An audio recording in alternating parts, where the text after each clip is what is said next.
Halo sahabat YouTube, seperti biasa ya, hari ini saya pengen cerita lagi nih ya tentang ilmu YouTube pastinya ya. Jadi buat teman-teman yang pengen ilmu YouTube bisa dengarkan cerita saya dalam video ini. Nah ini akan sedikit berbeda ya, karena sesuai dengan judul video, bahwa di video ini saya akan bercerita tentang channel YouTube yang mati ataupun tidak berkembang. Nah jadi kemarin ada salah satu peserta yang join di kelas YouTube Zona Tutorial. Kan kebetulan saya sudah punya kelas ya, jadi buat teman-teman yang pengen channelnya dikoreksi itu bisa join di kelas YouTube Zona Tutorial. Nah kemarin ada nih salah satu peserta, dia sudah berhasil join ya, dan sudah ngobrol langsung dengan saya melalui video call ya. Jadi dia punya channel, itu channelnya sekitar 15.000 subscriber ya, channelnya 15.000 subscriber, tetapi setelah saya cek ya, konten barunya itu jauh banget sama subscribernya ya. Konten baru yang diupload itu cuman dapat 3 kali ditonton ya, kadang 5 kali ditonton. Berarti kan ada sesuatu nih yang salah di dalam channel ini, sehingga menyebabkan subscribernya sampai 15.000, tapi kenapa kok yang nonton cuman 3 kali ditonton dalam satu hari upload. Inilah yang menyebabkan peserta tadi masuk ke kelas YouTube Zona Tutorial, karena pengen ngobrol, pengen konsultasi, pengen butuh solusi. Nah, jadi setelah saya ngobrol, saya tanya nih langsung kan, subscribernya nih dapatnya dari mana gitu. Tentu itu pertanyaan pertama saya kan gitu. Apakah murni ini subscribernya atau hasil gotong royong, atau saling sub, atau hasil beli gitu kan. Ternyata yang pemilik channel tadi yang 15.000, dia menjawab bahwa subscriber nih murni Bang Zona, murni alami. Bahkan saya nggak tahu tuh cara-cara curang mencari subscriber tuh gimana, beli subscriber gimana, kata dia kan. Jadi murni nih Bang Zona, 15.000. Oke, subscribernya sudah murni ya. Oke, saya paham nih, mungkin subscribernya murni. Nah, tidak sampai di situ dong, pasti saya cek lebih lanjut lagi. Nah, setelah saya cek channelnya ya, saya lihat konten-kontennya gitu kan. Ternyata kalau dilihat kontennya udah lumayan bagus nih. Kontennya fokus di satu tema ya. Bahkan saya cek 3 bulan ke belakang, itu fokus di satu tema. Pembahasannya tentang skripsi. Jadi memang target audiensnya ini adalah mahasiswa ya. Jadi banyak ilmu-ilmu skripsi yang dibagikan di channel yang 15.000 tadi ya. Banyak dibagikan ilmu skripsi, gimana cara bikin skripsi, proposal dan sebagainya gitu. Nah, lalu muncul pertanyaan saya yang berikutnya. Tadi subscribernya alami, oke, alami subscribernya. Saya tanya lagi, ini channelnya emang dari awal mulai dari nolnya memang membahas tentang skripsi, atau ada penghapusan video, atau gimana, atau ada perpindahan topik gitu kan. Itu analisa saya kedua. Ternyata yang pemilik channel ini menjawab seperti ini. Jadi gini Bang Zona ceritanya, awalnya saya itu bikin konten tentang musik. Nih udah mulai kebongkar kan, konten awalnya itu musik. Oke, konten musik. Nah setelah saya jalani konten musik tadi, saya berhasil monetisasi nih Bang Zona ya, berhasil monetisasi beberapa bulan, kata dia. Beberapa bulan berhasil monetisasi, tapi tiba-tiba di tengah jalan monetisasi saya dibatalkan oleh YouTube karena terlalu banyak klaim hak cipta di dalam video saya gitu. Nah jadi monetisasinya ini batal. Awalnya dimonetisasi nih ya, berjalan beberapa bulan kemudian batal. Jadi di sini teman-teman udah dapat ilmunya bahwa kalau kita yang udah dimonetisasi itu juga tidak aman dalam jangka panjang, tergantung konten kita ya, tergantung konten kita. Nah ternyata ceritanya begitu, dia udah monetisasi kemudian batal.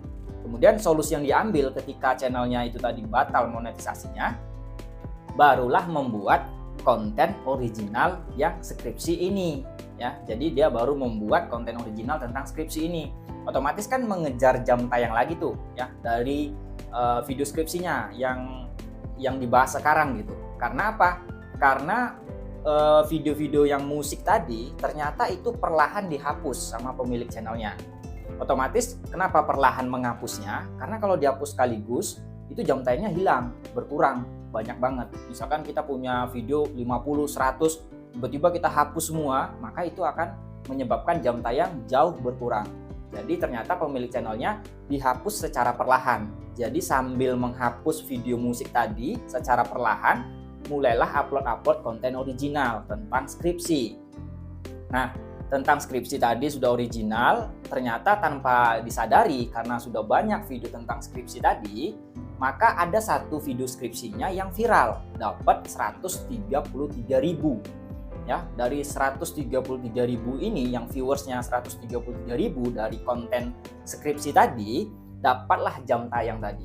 Dapat jam tayangnya, subscriber kan nggak perlu nyari lagi kan, subscriber kan udah dapat dari konten musik tadi. Setelah dapat jam tayangnya, diajukan ulang lagi monetisasinya, ternyata diterima. Artinya sampai sini aman kan? Ya, channelnya sudah diterima monetisasi lagi dengan kondisi channel atau konten yang sekarang adalah skripsi. Pembahasan tentang skripsi dan original, ada wajahnya juga. Nah, di sini kendala terbesarnya adalah masa lalu channel ini tadi. Ya, masa lalu channel tadi ini tentang musik, sehingga banyak subscribernya yang didapat itu dari konten musik. Sehingga ketika upload tentang skripsi, subscriber tadi nggak mau balik ke channel ini, nggak mau balik ke channel pembahasan tentang skripsi, karena awalnya kan musik gitu. Jadi perpindahan topik, perpindahan tema, ini jauh banget. Dari tema musik pindah ke ilmu skripsi, ya ini jauh banget. Dan tidak sampai di situ, saya analisa lebih dalam lagi, saya coba buka videonya. Ya kalau dilihat sih videonya sekilas gitu ya, dari mata penonton itu lumayan bagus ya, editingnya lumayan bagus juga. Tapi kan kita melihat sebuah video itu nggak bisa dari tampilan aja ya, kita harus bedah analitiknya. Nah saya bukalah analitiknya, saya lihat data analitiknya. Ternyata data analitiknya dari setiap video tidak semuanya memuaskan penonton. Ya, misalkan dia upload video yang sekitar 5 menit. Tapi dari 5 menit ini rata-rata durasi tontonnya cuma dapat 17 detik.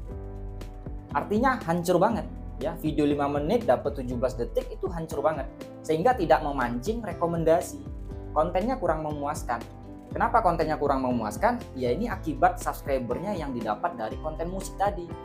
Jadi muncul di beranda, ya subscriber yang mengklik menekan thumbnailnya, membuka videonya, loh kok videonya tentang skripsi kan gitu. Jadinya ujung-ujungnya skip atau nggak skip ya paling keluar meninggalkan video, sehingga retensi penontonnya rusak karena minat subscribernya dengan konten yang hari ini tentang skripsi itu udah berbeda ya, itu udah berbeda sehingga tidak memancing rekomendasi, kontennya tidak direkomendasikan oleh YouTube. Jadi views-nya semakin susah, channel semakin susah berkembang. Itu sebabnya dia punya 15.000 subscriber, yang nonton satu hari cuma 3, cuma 7. Nah, kemudian langsung nih saya buka data analitiknya di bagian penonton. Ya, kita harus paham data analitik di bagian penonton. Saya lihat tuh grafik penontonnya antara penonton baru dengan penonton yang kembali. Nah, di situ digambarkan ya ada 2 garis yang warna biru sama ungu. Kalau warna biru itu penonton yang baru menemukan channel kita. Kalau yang biru itu penonton yang kembali.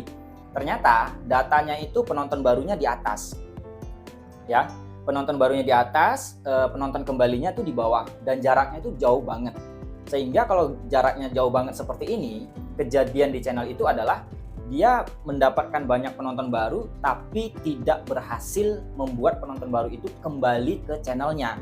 Ya, jadinya ya begitu, orang hanya nonton bentar, besoknya nggak balik lagi. Ya, nggak balik lagi. Berbeda dengan channel saya Zona Tutorial. Ini saya bedahkan data analitik saya. Ini punya saya Zona Tutorial. Datanya bisa teman-teman lihat bahwa garis yang saya miliki ini, garis data penontonnya itu bersentuhan antara garis biru dengan garis ungu. Bahkan lebih banyak garis ungunya. Garis ungunya di atas. Artinya apa? Channel Zona Tutorial ini berhasil membuat penonton itu kembali ke channel ini, bolak-balik ke channel ini. Sehingga views-nya bisa membantu untuk konten-konten barunya ya. Jadi kalau garisnya itu bersentuhan antara garis biru dengan garis yang ungu, itu artinya kita berhasil mendapatkan penonton baru yang belum kenal sama kita dan kita berhasil membuat penonton itu kembali ke channel kita. Ini berbeda dengan datanya peserta saya yang 15.000 tadi kan, datanya dia jauh, dapatnya penonton baru aja tapi nggak berhasil membuat penonton itu kembali.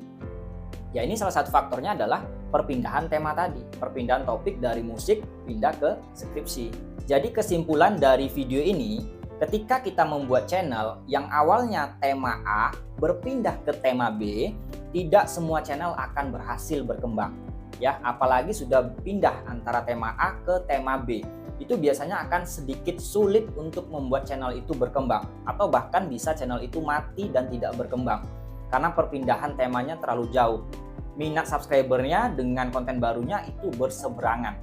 Dulunya dapat subscriber karena konten musik, sekarang malah kontennya bukan musik lagi.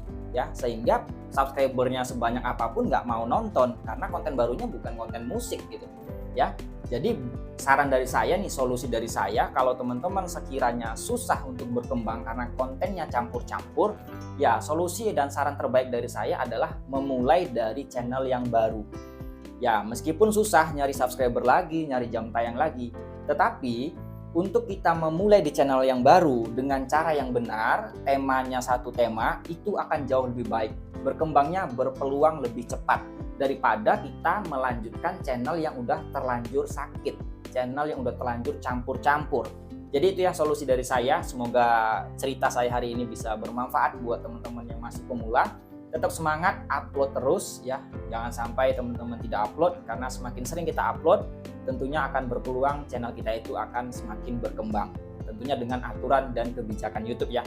Jangan sampai melanggar aturan YouTube. Seperti biasa, kalau masih ada pertanyaan, teman-teman bisa tuliskan di kolom komentar, atau sambil menunggu video saya, teman-teman bisa tonton video saya yang ini atau yang ini juga boleh. Terima kasih sudah menonton.